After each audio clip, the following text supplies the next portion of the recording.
అందమైన చర్మ సౌందర్యం మీ సొంతం. Second aqua radiance deep cleansing gel.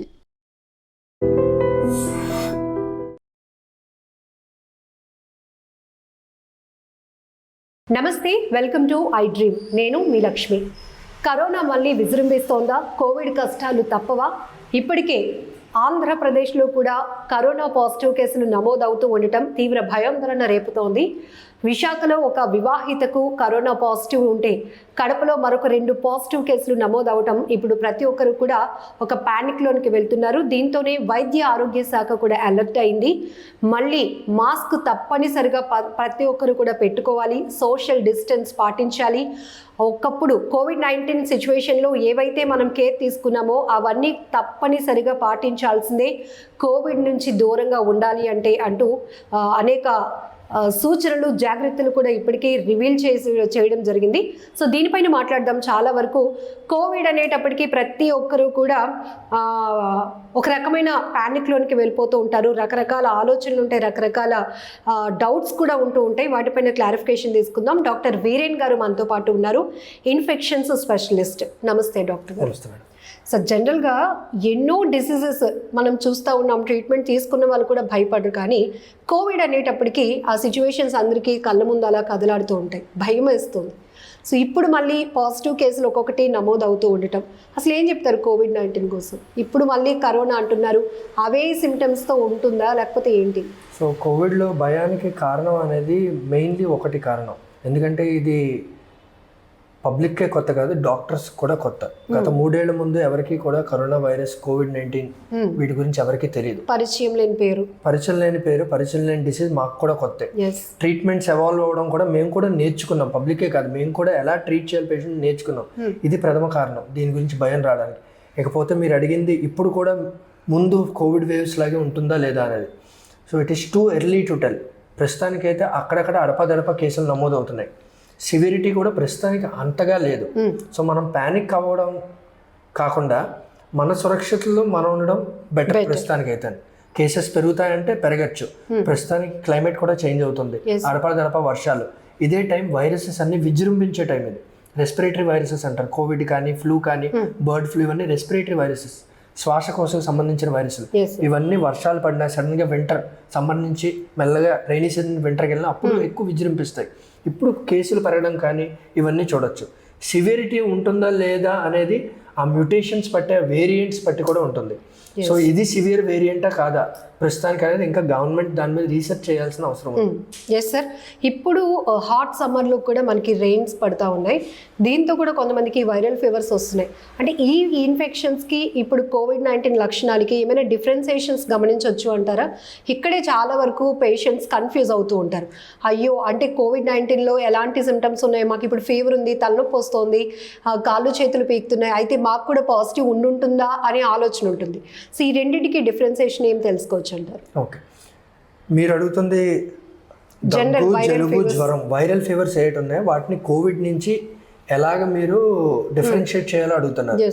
So ఈ 2 ప్రారంభం అవ్వడం అయితే ఒకలాగే ఉంటాయి. జలుబు, దగ్గు, గొంతు నొప్పి, జ్వరం, ఒళ్ళు నొప్పులు, తలనొప్పి 2 ఒకేలా ఉంటాయి, ప్రారంభం అవుతాయి. ఓకే, ఫ్లూ సివియర్ అవ్వచ్చా అంటే ఫ్లూ కూడా అప్పుడప్పుడు సివియర్ అయ్యి జనాలు హాస్పిటల్ అడ్మిట్ అయ్యే పరిస్థితులు అయితే ఉన్నాయి. కానీ percentage of flu cases severe అవ్వడం చాలా తక్కువ. అది 0.1% అయితే కోవిడ్లో 1%కి వస్తుంది అది. సో ఓన్లీ మనం టెస్ట్ చేసుకోకుండా, పేషెంటే కాదు ఏ డాక్టర్ కూడా ఇది ఫ్లూవే, నార్మల్ వైరల్ జ్వరమే, లేదా ఇది కోవిడ్ అని ఎవ్వరూ చెప్పలేరండి. టెస్ట్ చేసుకోకుండా ఎవరు చెప్పలేరు. ఇప్పుడు టెస్టింగ్ ఎప్పుడు చేయించుకోవాలని మీరు అడిగితే ప్రతి జలుబు దగ్గరికి చేయించుకునే రోజులు ప్రస్తుతానికైతే ఇంకా రాలేదు. లేదు, నాకు జ్వరం 3-4 రోజులు దాటిపోతుంది, ఆయాసం వస్తుంది, పల్స్ ఆక్సిమీటర్లో ఆక్సిజన్ తక్కువ అవుతుందంటే ఖచ్చితంగా టెస్ట్ చేయించుకోవడం మంచిది. ఇమీడియట్గా అలర్ట్ అయిపోవాలి, టెస్ట్ చేయించుకోవడం మంచిది. Yes sir. సో కోవిడ్ అనేటప్పటికీ ప్రతి ఒక్కరు వ్యాక్సినేషన్ వేస్తే మనం ఎంత ప్రొటెక్ట్ అవుతామో అని అనుకున్నామో, ఇమ్యూనిటీ పవర్ పెంచుకోవడం కోసం రకరకాల ఎక్స్పెరిమెంట్స్ కూడా చేస్తున్నాం సార్. వాళ్ళు చెప్తున్నారా వీళ్ళు చెప్తున్నారని కాదు, ఫస్ట్ ఏది చెప్పినా మనకి ఇమ్యూనిటీ పవర్ పెంచేసుకుంటామేమో అన్నాం. ఆ కాన్సెప్ట్ కూడా కొంతమందికి రివర్స్ కొట్టింది. సో ఇప్పుడు మళ్ళీ అదే ట్రెండ్లోనికి వెళ్ళకుండా ఏం చెప్తారు? So as an infection specialist, immunity అనేది ఓన్లీ కోవిడ్కి కాదు, అన్ని వైరల్ ఇన్ఫెక్షన్కి మన రోగ నిరోధక శక్తి అనేది చాలా ఇంపార్టెంట్. రోగ నిరోధక శక్తి పెంచుకుంటే వైరల్ ఇన్ఫెక్షన్స్ రావు అని నేను అన్నాను. ఇప్పుడు ఎవరికైనా కోవిడ్ ఉంటుంది, నా మీద దగ్గితే నాకు వస్తుంది, కానీ అతనిలో సివియరిటీ ఎక్కువ అవ్వచ్చు. కానీ రోగ నిరోధక శక్తి అనేది, ఇమ్యూనిటీ అనేది బాగుంటే యాజ్ అన్ ఇన్ఫెక్షన్ స్పెషలిస్ట్ ఖచ్చితంగా నేను చెప్పగలను. మోస్ట్లీ సివియరిటీకి వెళ్ళరు, హాస్పిటల్ అడ్మిషన్కి వెళ్ళరు, ఇది మనం చెప్పగలం. సో రోగ నిరోధక శక్తి పెంచుకోవడం మంచిదా అంటే మంచిది, అది కానీ 1 day ప్రాసెస్ కాదు, దానికి ఏదైనా మ్యాజిక్ మెడిసిన్ అంటూ ఏమీ లేదు.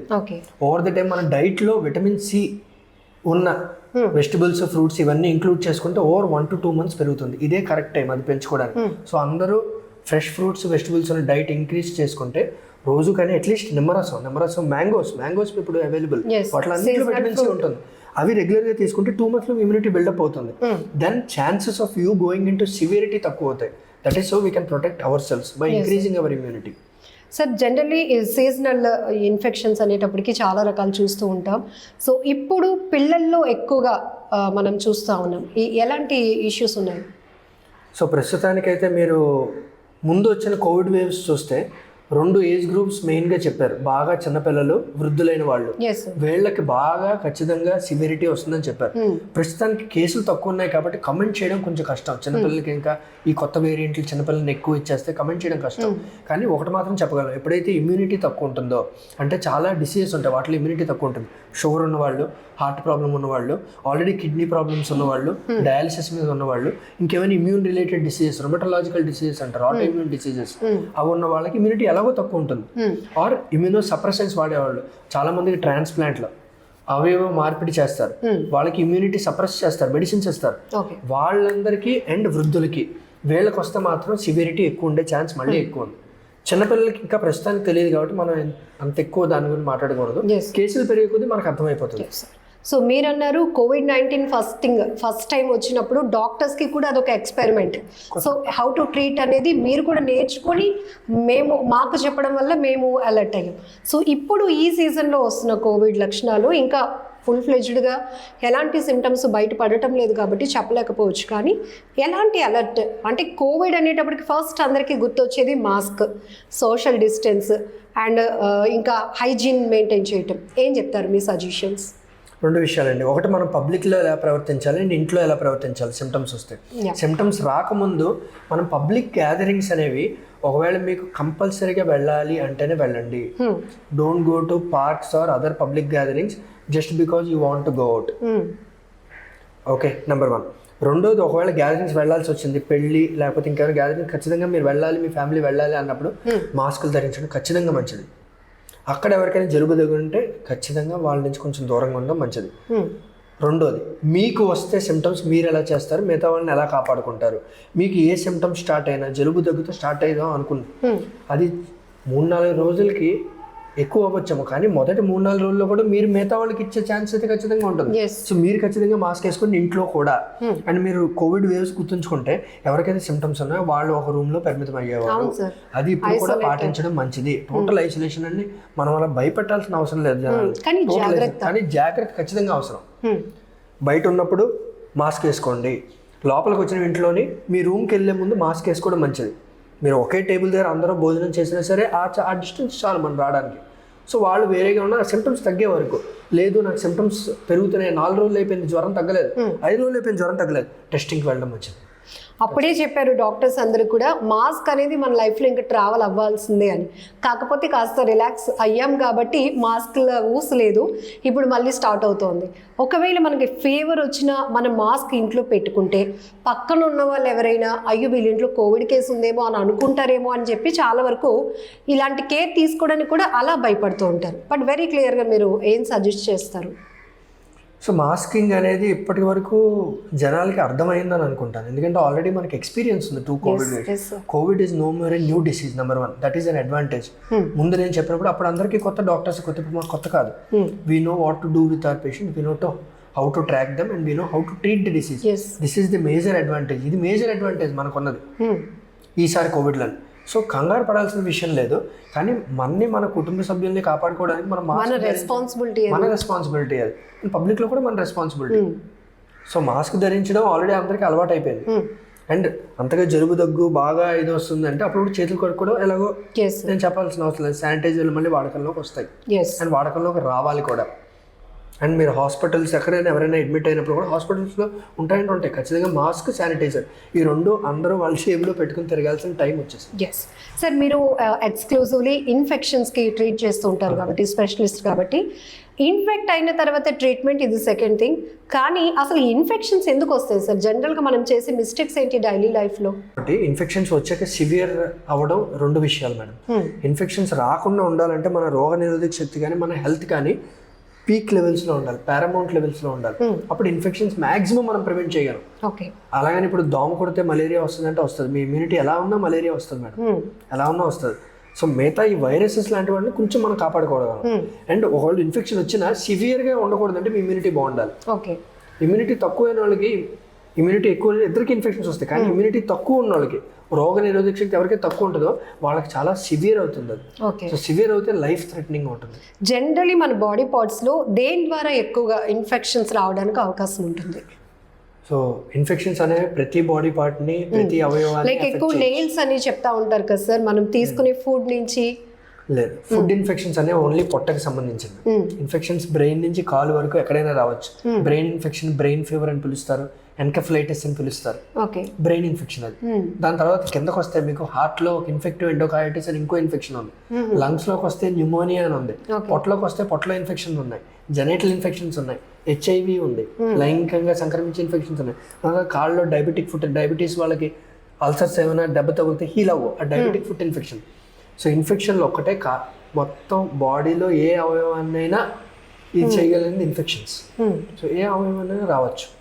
ప్రతి ఇన్ఫెక్షన్కి అది ఒక ప్లేస్ ఉంటుంది. ఫర్ ఎగ్జాంపుల్ కోవిడ్ మెయిన్లీ ఏ అవయవాన్ని ఇన్ఫెక్ట్ చేస్తుందో నేను చెప్పక్కర్లేదు, లంగ్స్ ఇన్ఫెక్ట్ చేస్తుంది. అలాగే ప్రతి బ్యాక్టీరియాకి, ప్రతి ఇన్ఫెక్షన్కి బాడీలో ఒక పార్ట్లోకి వెళ్ళి కూర్చుంటుంది అది. అలాగే సో ఇన్ఫెక్షన్ అనేది ఏ బాడీ పార్ట్నైనా ఇన్ఫెక్ట్ చేయొచ్చు. మెయిన్ థింగ్ 1 to 1 అంటే ఒకరి నుంచి మరొకరికి వ్యాప్తి చెందడానికి రీజన్ మెయిన్గా మనం దగ్గినా, తుమ్మినా ఇతరుల పైన ఎక్కువగా ఎఫెక్ట్ చూపిస్తుంది కాబట్టి ఫస్ట్ మనం మాస్క్ వేర్ చేయడం అనేది బాగా నేర్చుకున్నాం. సో ఈ రకంగా ఇలాంటి ఇన్ఫెక్షన్స్ నుంచి దూరంగా ఉండాలన్నా రెగ్యులర్ లైఫ్లో ఏ ఫుడ్ ఎక్కువగా మనం తీసుకుంటే ఇమ్యూనిటీ ఇంప్రూవ్ చేసుకోవచ్చు? రోజు మీ డైట్లోనే ఫ్రెష్ ఫ్రూట్స్ అండ్ వెజిటబుల్స్ ఖచ్చితంగా ఇంక్లూడ్ చేయండి. అండ్ ఏదైనా విటమిన్ సి సప్లిమెంట్స్ కూడా అవసరం లేదు మీకు. విటమిన్ సి సప్లిమెంట్ సింపుల్ నిమ్మరసం, అది అన్ని సీజన్స్లో దొరుకుతుంది మీకు. నిమ్మకాయ అనేది, ఇప్పుడు మామిడి పళ్ళు ఉన్నాయి, నెక్స్ట్ ఆరెంజెస్ వస్తాయి. ఇవన్నీ విటమిన్ సి పుష్కలంగా ఉండే ఆహారాలు. ఇవి రోజు ఇంక్లూడ్ చేస్తే that it self will improve your immunity. మళ్ళీ మనం పర్టికులర్ గా ఫుడ్ సప్లిమెంట్స్ ద్వారా తీసుకోవాల్సిన అవసరం లేకుండా మన ఇంట్లో వేరేగా అవసరం. ఇది మీరు పాటిస్తే రెగ్యులర్ గా పాటించాలండి. దీనిలో ఇంపార్టెంట్ రెగ్యులారిటీ. ఏదో ఒకసారి ఇది మెడిసిన్ టాబ్లెట్ కాదు, ఒకసారి తీసుకున్నా అయిపోయింది. రెగ్యులర్లీ మీ డైట్ లో ఉంటే ఎలాంటి ఇన్ఫెక్షన్స్ మీ సివియరిటీ నుంచి అయితే కాపాడతాయి maximum. Okay, so thank you sir, thank you so much. నమస్తే. నమస్తే. నిజంగా ప్రస్తుతం ఉన్నటువంటి సమాజం దేనికి ప్రయారిటీ ఇస్తుంది? ఆర్థిక సంబంధాల చుట్టూ మాత్రమే తిరుగుతుంది. మళ్ళీ ఎన్నికలంగానే చాలా విరక్తి కలుగుతాం.